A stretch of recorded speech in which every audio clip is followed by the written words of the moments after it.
வணக்கம். மற்றுமொரு செய்தி. ராமேஸ்வர விசைப்படகு மீனவர்களின் காலவரையற்ற வேலைநிறுத்த போராட்டம் தொடங்கியது. இலங்கை கடற்படையின் தொடர் கைது நடவடிக்கைகளை கண்டித்து இலங்கை சிறையில் உள்ள மீனவர்களை விடுதலை செய்ய வலியுறுத்தி ராமேஸ்வர விசைப்படகு மீனவர்கள் இன்று முதல் காலவரை வேலைநிறுத்த போராட்டத்தினை தொடங்கியுள்ளனர்.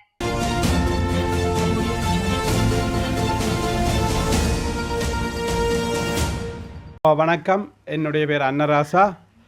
வடமாகாண கடத்தொழிலாளர்கள் எதிர்நோக்குகின்ற பிரச்சினையிலே தற்பொழுது இந்த இலங்கை இந்திய மீனவர் பிரச்சினை தற்காலத்திலும் ஒரு பேசுபொருளாக இருக்கிறது. எங்களுடைய சி ஆஃப் ஸ்ரீலங்கா கடற்பகுதியிலே தமிழ்நாட்டிலே இருந்து எங்களுடைய எல்லைக்குள் எங்களுடைய இறமைக்குள் வந்து சட்டவிரோத முறையற்ற தொழிலிலே ஈடுபடுவதை தமிழ்நாட்டு மீனவர்கள் முதலிலே நிறுத்த வேண்டும்.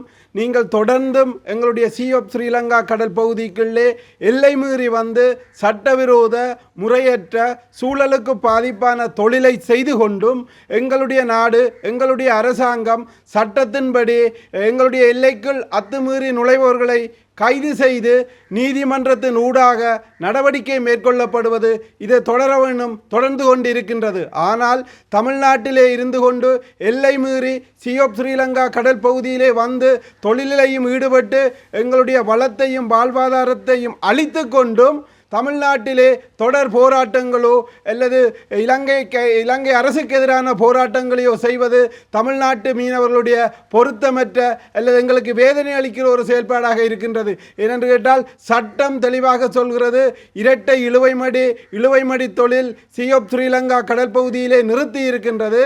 நீங்கள் அத்துமீறி சட்டவிரோதமாக வந்து எங்களுடைய கடல் பகுதியிலே தொழிலையும் செய்து கொண்டு எங்களுக்கு எதிராக அல்லது எங்களுடைய அரசாங்கத்துக்கு எதிராக நீங்கள் இந்தியாவிலே போராடுவது வடக்கு கிழக்கு தமிழர்களுக்கு வேதனை அளிக்கிறது, கவலை அளிக்கின்றது. ஏனென்றால் இன்று அளிக்கப்படுவது வடக்கு கிழக்கு தமிழர்களுடைய கடலும் கடல் வளமும் கடல் சூழலும். இதை நீங்கள் அழித்து கொண்டும் எங்களுடைய இருப்பையும் கேள்விக்குறியாக்கி கொண்டு எங்களுக்கு எதிராக அல்லது இந்த கைதுகளுக்கு எதிராக நீங்கள் தமிழ்நாட்டிலே தொடர் போராட்டமோ உண்ணாவிரதமோ இருப்பது தமிழ்நாடு புதுச்சேரி மாநில மீனவ தலைவர்களை நாங்கள் வேண்டுவது, நீங்கள் சி ஆஃப் ஸ்ரீலங்கா கடல் பகுதிக்குள் இழுவைமடியோடு வராதீர்கள்.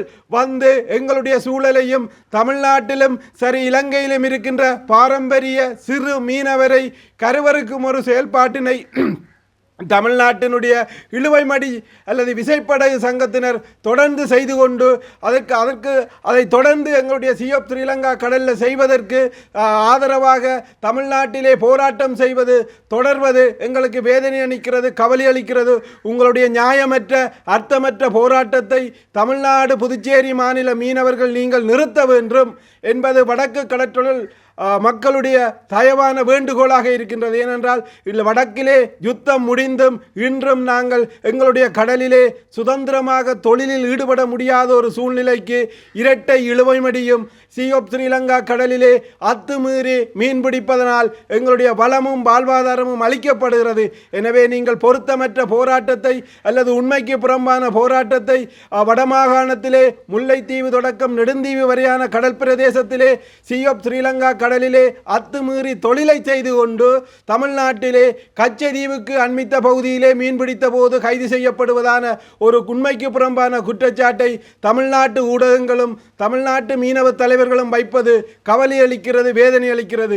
நாங்கள் உங்கள்கிட்ட கேட்கிறது, நாங்கள் அண்ணன் தம்பி உறவா அல்லது தொப்புள் கொடி உறவாக இருந்தால் இது தொடர வேண்டும் என்றால் அந்த இழுவைமடியோடு சி ஆஃப் ஸ்ரீலங்கா கடல் பகுதிக்கு ஒரு நிமிடம் கூட நீங்கள் வராதீர்கள். வருபவர்களை இலங்கையிலே கொண்டு வரப்பட்ட 2017ஆம் ஆண்டு 11ஆம் இலக்க வெளிநாட்டு மீனவர் ஒழுங்குபடுத்தல் திருத்த சட்டமூடாக உரிய சட்ட நடவடிக்கைகளை மேற்கொள்ள வேண்டும். இது சூழலுக்கு பாதிப்பான செயல்பாடு என்பதை இலங்கை அரசாங்கம் தொடர்ந்து நடைமுறைப்படுத்த வேண்டும். இன்று வடக்கிலே எல்லை மீறி சி ஆஃப் ஸ்ரீலங்கா கடல் பகுதிக்குள்ளே நுழைந்து இன்று புத்தளம் வரையும் இந்த செயல்பாடு தொடர்கிறது.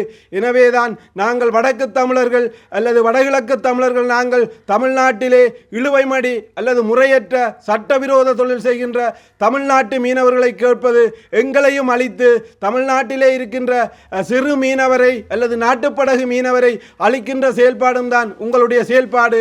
இது தொடரக்கூடாது என்பதிலே வடக்கு கடற்றொழில் சமூகம் இந்த தடை காலம் முடிந்தவுடனே ஒரு பாரிய நடவடிக்கையை முன்னெடுத்தது.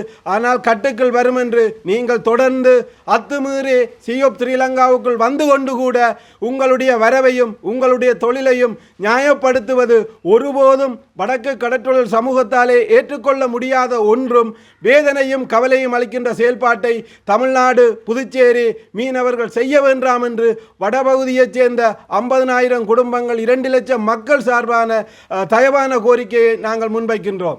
அதே போன்றுதான் அண்மை காலங்களிலே தொடர்ந்து சியோப் ஸ்ரீலங்கா கடல் பகுதிக்குள்ளே அத்துமீறி வருகின்ற தமிழ்நாட்டு புதுச்சேரி மாநில மீனவர்களை கைது செய்கின்ற நடவடிக்கை தொடர்ந்த வண்ணம் இருக்கின்றது. ஆனால் இந்த கைதுகள் தொடரும் போது எங்களுடைய பாதிப்பையோ எங்களுடைய இழப்பையோ கருத்தில் கொள்ளாத தமிழ்நாட்டில் இருக்கின்ற அரசியல் தலைவர்கள் தொடர்ந்தும் அந்த எல்லை தாண்டி எங்களுடைய பகுதிக்குள் வருகிறவர்களை கைது செய்யும் போது அவர்களுக்கு ஆதரவாக தமிழ்நாட்டிலே நடைபெற இருக்கின்ற அதாவது சட்டசபை தேர்தல் 2026ஆம் ஆண்டை இலக்கு வச்சு முறையற்ற தொழிலுக்கும் சட்டவிரோத தொழிலுக்கும் இலங்கை கடலை பாவிப்பதற்கு அனுமதிக்க வேண்டும் என்று தமிழ்நாட்டினுடைய அரசியல் தலைவர்கள் குரல் கொடுப்பது எங்களுக்கு கவலை அளிக்கிறது, வேதனை அளிக்கின்றது. மாண்புமிகு தமிழக முதலமைச்சர் ஸ்டாலின் ஐயா அவர்களுக்கு 3 வருடங்களுக்கு முன்பு வடக்கு கடற்றொழில் சமூகம் நல்லெண்ண அடிப்படையிலே 3 கடிதங்களை எழுதி இந்த மீனவர் பிரச்சினைக்கு முற்றுப்புள்ளி வைக்க வடக்கு சமூகம் தயாராக இருக்கின்ற கோரிய போதும் கூட மாண்புமிகு முதலமைச்சர் இன்று வரையும் அதுக்கு பதில் தரவில்லை. தமிழ்நாட்டு சட்டமன்ற தேர்தலை இலக்காக வச்சு பாரத பிரதமருக்கு கடிதம் எழுதி இந்த மீனவர் பிரச்சினையை தமிழ்நாட்டு சட்டமன்ற தேர்தலோடு அரசியல் ஆக்கி வடக்கு கடலையும் வடக்கு கடற்றொழில் சமூகத்தையும் அளிக்கின்ற செயல்பாட்டிலே தமிழ்நாட்டில் இருக்கின்ற அரசியல் தலைவர்களும் தமிழ்நாட்டு மீனவ தலைவர்களும் ஒருபோதும் ஈடுபடக்கூடாது என்பதும் எங்களுடைய இருப்பும் எங்களுடைய இறமையும் வடக்கு கடலிலே தங்கி இருக்கின்றது. அதை அழிப்பதற்கு தமிழ்நாட்டு மாண்புமிகு முதலமைச்சர் தலைமையிலான சட்டசபை உறுப்பினர்கள் ஆளும் கட்சி எதிர்க்கட்சி என்று நீங்கள் இந்த எங்களுக்கு எதிராக அல்லது எங்களுடைய சியோப் ஸ்ரீலங்கா கடலிலே சட்டவிரோத தொழிலை தொடர்ந்து செய்வதற்கு ஆதரவாக குரல் கொடுப்பதை நீங்கள் நிறுத்த வேண்டும் என்பது எங்களுடைய தயவான வேண்டுகோள்.